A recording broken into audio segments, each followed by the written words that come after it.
Olá, está começando mais um STJ Notícias, seu momento semanal para ficar por dentro dos principais julgamentos do Tribunal da Cidadania.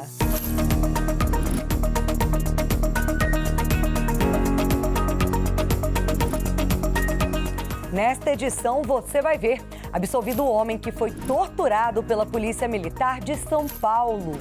É válido condenar transportadoras a indenizar por excesso de peso nas rodovias.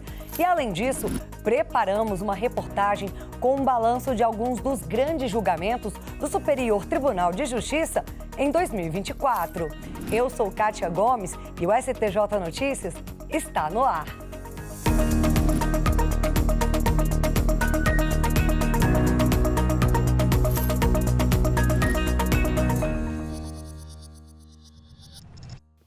E a gente abre o programa destacando a sessão da Corte Especial que marcou o encerramento do ano judiciário de 2024 no Superior Tribunal de Justiça. O presidente da Corte, ministro Herman Benjamin, apresentou um balanço das atividades desenvolvidas pelo STJ ao longo do último ano. Confira os detalhes na reportagem. Pela primeira vez, o STJ chega ao número recorde de mais de 500 mil de processos distribuídos e registrados na Corte. Não é que este número é apenas o maior, é que não há tribunal nacional do mundo que tenha esta demanda para 30 ministros julgadores. Todos sabem que 3 dos ministros, somos 33, não integram os órgãos colegiados na sua totalidade. O número de processos julgados também impressiona, 677.255, mais de um processo julgado por minuto no ano de 2024. Esses dados fazem parte de um relatório apresentado na última sessão da Corte Especial desse ano, que reúne o fim da gestão da ministra Maria Tereza de Assis Moura e os primeiros meses da presidência atual. Houve um aumento de 81.685 julgados de 2023 para 2024. A média por ministro superou 20 mil julgados pela primeira vez na história do STJ e foram baixados 457.475 processos, um aumento de mais de 12% em comparação ao ano passado. Durante a sessão, foram apresentadas iniciativas implementadas ao longo desse ano que auxiliaram na redução do número de processos na casa. Uma delas foi a convocação de 100 juízes auxiliares, que estão colaborando com a terceira sessão e já reduziram em mais de 13% o acervo dos gabinetes das turmas de direito penal. A inteligência artificial foi utilizada na indexação legislativa, admissibilidade cotejada, autuação e sugestões de movimentação processual, acelerando, assim, a prestação jurisdicional. Outro foco em 2024 foi a promoção da cooperação internacional. O vice-presidente do STJ e do CJF e corregedor-geral, ministro Luiz Felipe Salomão, destacou o trabalho do Conselho da Justiça Federal ao longo desse ano. Fizemos as inspeções no Tribunal da Quinta e na da Segunda Região. Além disso, nós criamos um grupo de trabalho para o modelo de jurisdição das corregedorias judiciais dos presídios federais e uma portaria também para a criação de um grupo de trabalho que estuda a tramitação direta de inquéritos entre o Ministério Público Federal e a Polícia Federal após a instituição do juiz de garantia. O diretor-geral da Escola Nacional de Formação e Aperfeiçoamento de Magistrados, ministro Benedito Gonçalves, pontuou que um dos destaques foi a diversidade de inscritos no Exame Nacional da Magistratura. Os números totais habilitados, temos um banco de dados de juízes, de candidatos a juízes, repito, para os federais e estadual, de 12.603.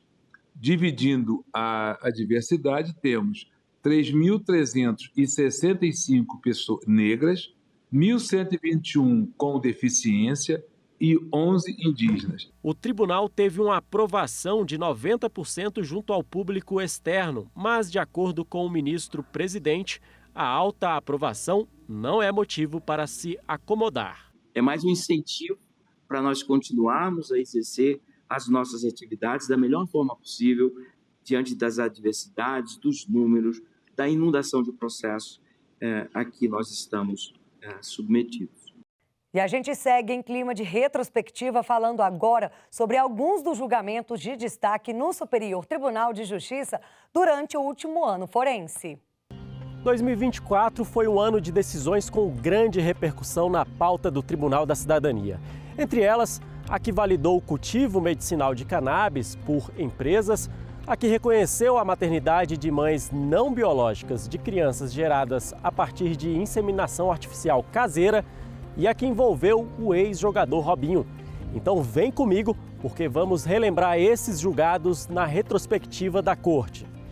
E a gente começa agora pelo direito público.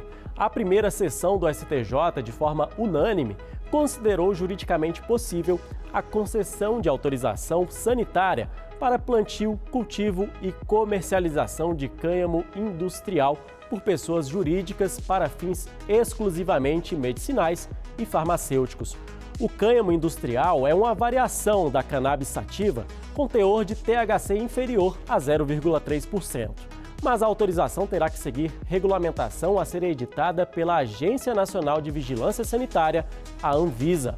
Ainda nos colegiados de direito público, a primeira turma decidiu que as sanções por improbidade administrativa decorrentes de atos que causem prejuízos aos cofres públicos devem ser aplicadas sem distinguir agentes públicos e particulares. E a segunda turma entendeu ser legal um decreto definindo que produtos alimentícios com mais de 1% de transgênicos tenham essa informação no rótulo. Agora, quem conta os destaques de 2024 nos colegiados de direito privado do STJ é a repórter Jéssica Castro. O destaque dessa área foi uma decisão da terceira turma. O caso julgado foi o de um casal homoafetivo de mulheres que realizou uma inseminação artificial caseira heteróloga, ou seja, com a utilização de sêmen doado por um terceiro e injetado em uma delas. Como não conseguiram registrar a criança no nome das duas mães, elas recorreram ao STJ. A terceira turma aplicou a norma legal que considera fruto do casamento o filho gerado a partir de inseminação artificial heteróloga. Assim, por analogia, foi reconhecida a maternidade da mulher que não engravidou e o nome dela vai constar no registro civil da filha. Ainda na terceira turma, os ministros definiram que a aposentadoria não pode ser penhorada para pagar advogado que atuou em processo contra o INSS. A quarta turma ainda decidiu que o saldo do FGTS não pode ser bloqueado para o pagamento de créditos relacionados a honorários, sejam contratuais ou sucumbenciais. E outro julgamento importante foi da segunda sessão. Em repetitivo, o colegiado decidiu que a simples demora no atendimento bancário não gera dano moral presumido.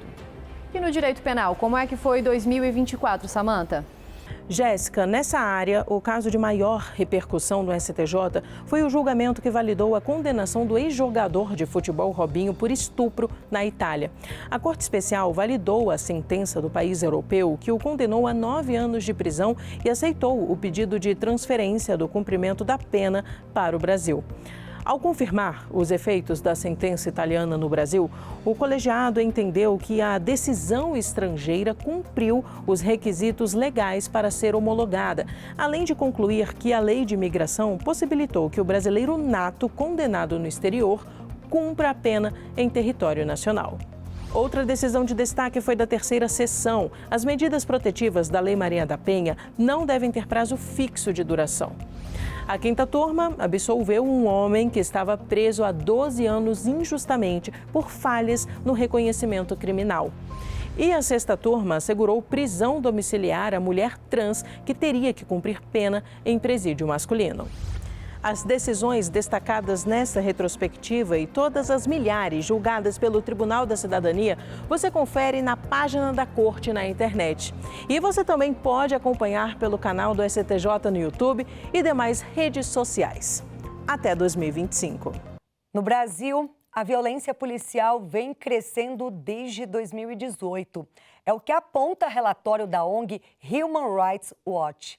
Segundo esses dados, só em 2022, mais de 6.000 pessoas foram mortas por policiais em serviço ou de folga. Além das mortes, preocupam os episódios de maus-tratos e tortura em abordagens policiais. Tanto que, em 2023, o Comitê das Nações Unidas contra a Tortura alertou para o que avaliou como graves violações cometidas em ações policiais e militares em favelas do Brasil. Casos de truculência policial têm chegado ao STJ. E um deles foi julgado recentemente pelos ministros da 5ª Turma. O colegiado reconheceu tortura em abordagem e absolveu réu acusado de tráfico de drogas.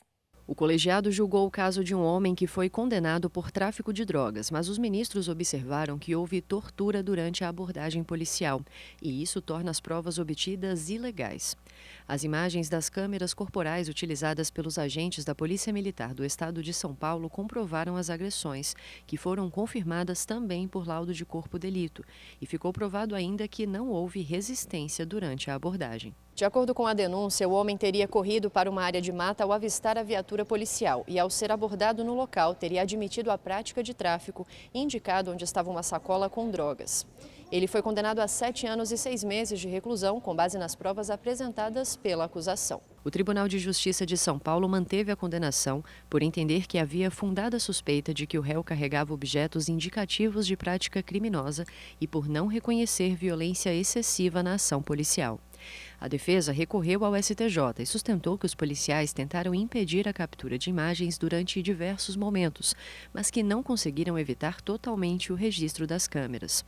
Apontou ainda que as mídias encaminhadas pela Polícia Militar não tinham áudio, a não ser a parte com a confissão do suspeito após as agressões. A partir da descrição das imagens, o ministro Ribeiro Dantas, que foi o relator do habeas corpus, confirmou que o réu foi encontrado na mata e não ofereceu resistência à abordagem. O ministro ressaltou que o Brasil adota diretrizes estabelecidas por pactos e convenções em defesa dos direitos humanos que rejeitam a prática de tortura e a adoção de penas e tratamentos cruéis, desumanos ou degradantes. Todos os ministros do colegiado seguiram o voto do relator e reverteram a condenação. Nas ações que pedem indenização por danos morais devido ao mau cheiro do serviço de tratamento de esgoto, os juros moratórios devem ser contados a partir da citação. Mas existe uma exceção. Entenda a tese fixada pela Seção de Direito Público do Superior Tribunal de Justiça.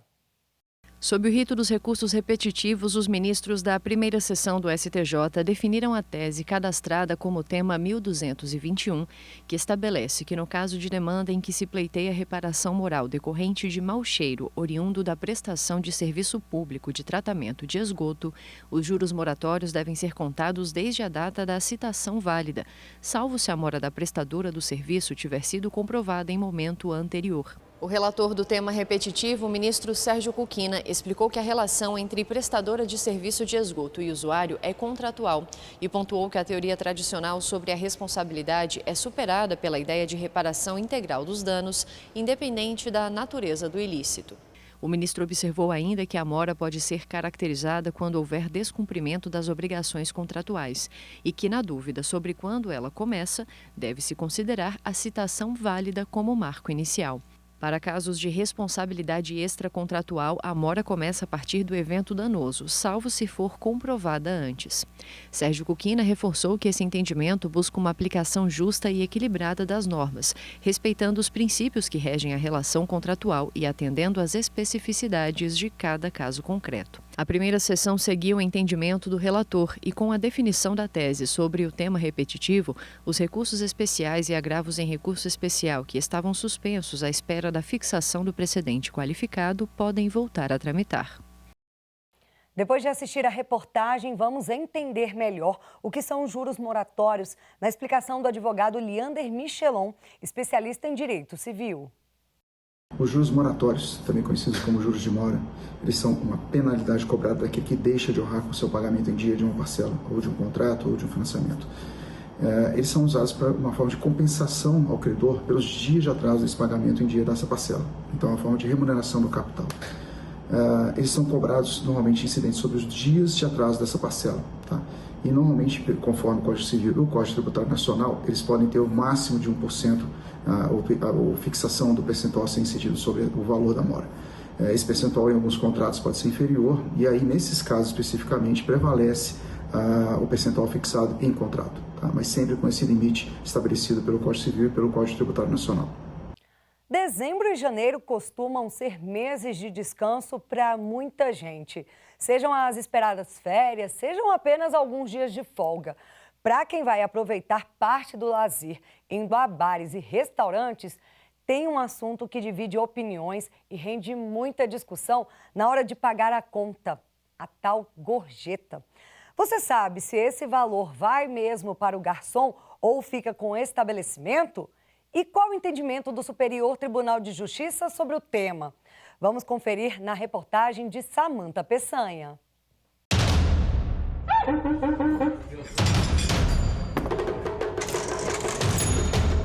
Ela pode ser de 10%, 12% e até 15%, aparecer discreta ao fim da conta ou ser escrita à caneta e cobrada à parte. Estou falando da taxa de serviço, gorjeta do garçom ou 10%, como popularmente conhecemos. Mas vem cá, esse valor é obrigatório? A taxa é fixa ou muda conforme o estabelecimento? E o serviço que pagamos vai realmente para o garçom? É isso que nós vamos descobrir agora. Seu Ademar, tudo bem? A continha, né? Há quase 50 anos, a rotina do seu Ademar é de uma mesa para outra, atendendo clientes. Só nesse bar tradicional de Brasília, ele está há 25 anos. Muitos clientes o conhecem pelo nome, mas o que eles não sabem é que, além do salário, outra fonte de renda que ajuda com as despesas da casa é a taxa de serviço. A gente ganha mais na comissão e também o atendimento para poder ganhar, porque é uma coisa que é opcional, o cliente... Ele dá se quiser, dependendo do seu trabalho, se ele gostar, ele pode pagar até mais. De acordo com o Sindobar, o sindicato patronal dos hotéis, restaurantes, bares e similares de Brasília, o piso salarial da categoria é de R$ 1.545, um pouco mais do que o salário mínimo em vigor, que é de R$ 1.412 em 2024. Agora, se nós formos fazer as contas de todos os gastos que uma família tem por mês, como mercado, aluguel, água e luz, no final, a conta não fecha. E é aí que a gorjeta faz toda a diferença. E não só para o garçom, mas para toda a equipe que trabalha no estabelecimento. A Lei 13.419 de 2017, que trata o tema, conceitua a gorjeta como a importância dada de forma espontânea pelo cliente ou também pode ser o valor cobrado pela empresa como serviço ou adicional. Uma maneira de realizar esse repasse é direto ao empregado, conforme o que for estabelecido em acordo coletivo. É o que acontece no bar que o seu Ademar trabalha. No primeiro horário, os próprios garçons eles pegam os valores de 10% que pegou. A gente tem um controle em planilha, né? E o sistema também nos dá esse controle. Não entra na venda da loja, ele é totalmente separado. Também existe a opção do empregador recolher a taxa de serviço e integrar ao salário do trabalhador. A especialista em processos do trabalho, Manuela Alcântara, fala que, nesse caso, as empresas devem registrar a média dos valores recebidos como gorjeta na carteira de trabalho dos funcionários. Porque, sobretudo, elas integram nas demais verbas trabalhistas do empregado. Então, embora ela não seja o salário literalmente, ela faz parte da remuneração e, por isso, repercute em outras verbas tais como 13º e férias. Por isso, a importância delas, para evitar qualquer supressão de direito do empregado. Para pagar esses encargos, a lei diferencia os tipos de tributação das quais as empresas fazem parte e as porcentagens que vão ser aplicadas. É o que explica Joel Antônio da Silva, presidente do Sindobar. Se o empresário fosse do regime simples, ele poderia descontar 20%, e se fosse de outros regimes, como real e tributário, ele poderia descontar 33%, e esses valores eles servem para reembolsar o empresário do pagamento que ele efetuou de fundo de garantia e INSS. Então não está se tirando dinheiro da gorjeta para essa finalidade. Na verdade, está revertendo em benefício do próprio trabalhador. Outros tributos, como PIS, COFINS, contribuição social sobre o lucro líquido e imposto de renda de pessoa jurídica, não devem ser descontados do trabalhador. Mas o entendimento pacificado entre as turmas de direito público do STJ é de que a gorjeta tem natureza salarial, compondo a remuneração do empregado e não constituindo renda, lucro ou receita bruta ao faturamento da empresa. Por isso, deve sofrer a aplicação apenas de tributos que incidem sobre o salário. Esse entendimento é jurisprudência há mais de 30 anos na Corte. O pagamento da taxa de serviço pode ser opcional para quem tem que pagar a conta, mas o pagamento dela para o trabalhador não é opcional. Se por acaso ela não for paga, o trabalhador deve denunciar.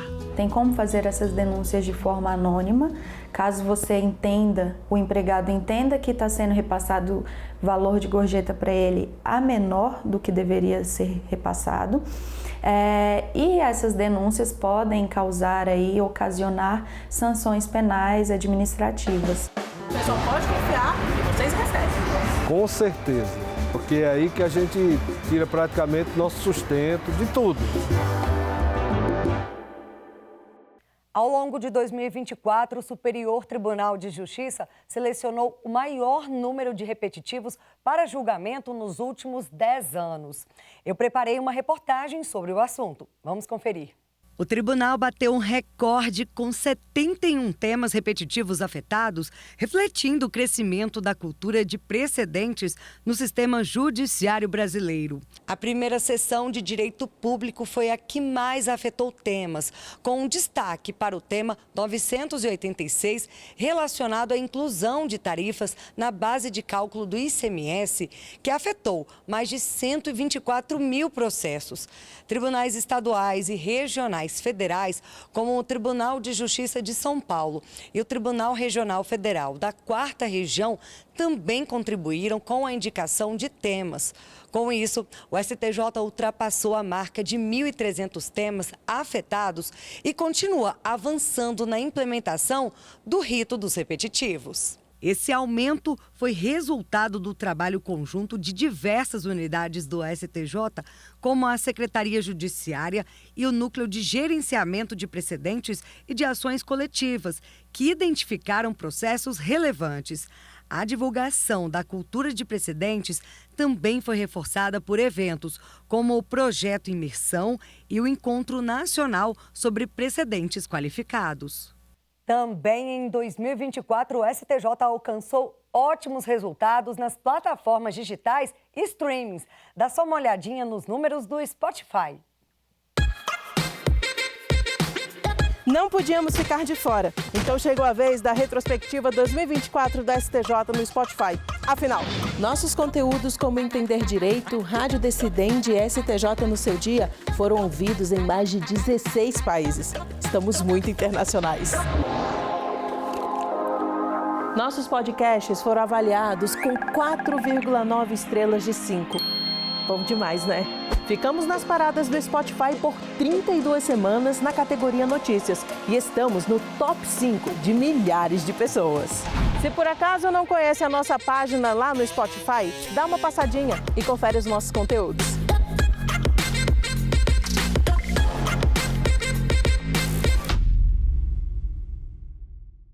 E para comemorar as conquistas e momentos importantes de 2024, o STJ entrou na trend do momento, uma espécie de vídeo da moda das redes sociais. São motivos de sobra para não terminar o ano triste. Vamos conferir esse vídeo que foi sucesso no Instagram oficial do STJ. Como vou ser triste se em 2024 eu fiz 35 anos. Fui o primeiro tribunal superior a receber o selo Linguagem Simples. Tive mais de 2,3 milhões de visualizações na minha página do YouTube. Agora todo mundo pode ter um pouquinho de mim em casa graças à loja virtual Memo. Reinaugurei o meu museu. Organizei a eleição e a posse de mais uma gestão. Ajudei a criar e sediei o Prêmio Nacional de Jornalismo do Poder Judiciário. Fiz novo concurso público para que mais gente possa fazer parte do Tribunal da Cidadania.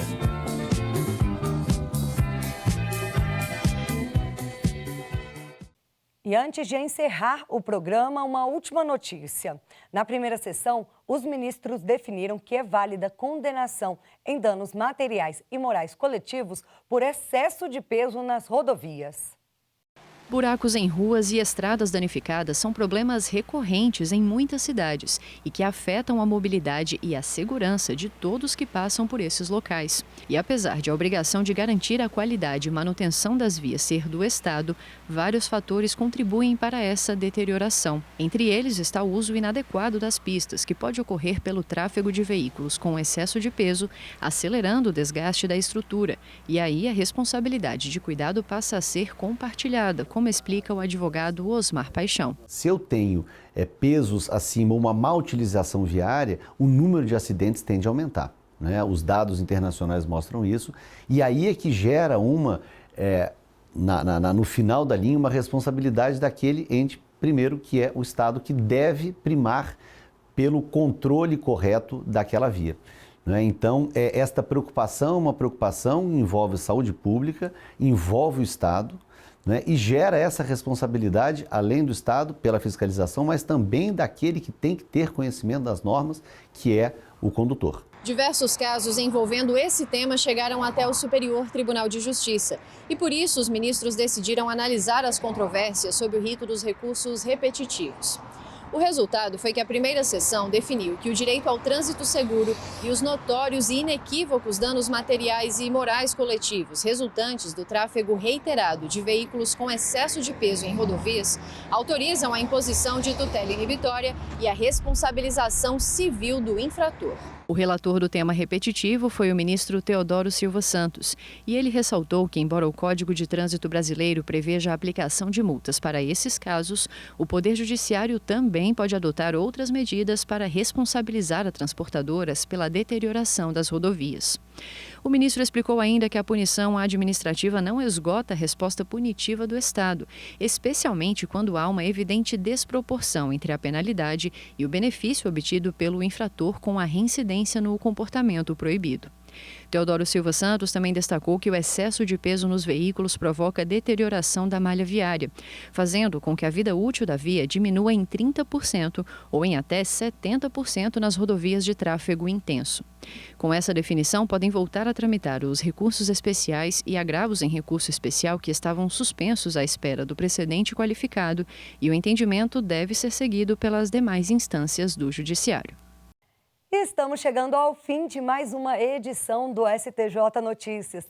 Eu e toda a nossa equipe queremos agradecer demais a vocês que nos privilegiaram com sua companhia ao longo de 2024. Continuamos contando com você não só neste programa, mas também nos diversos perfis do STJ, no site oficial, YouTube, redes sociais e plataformas de áudio. Até o próximo encontro. Tchau, tchau.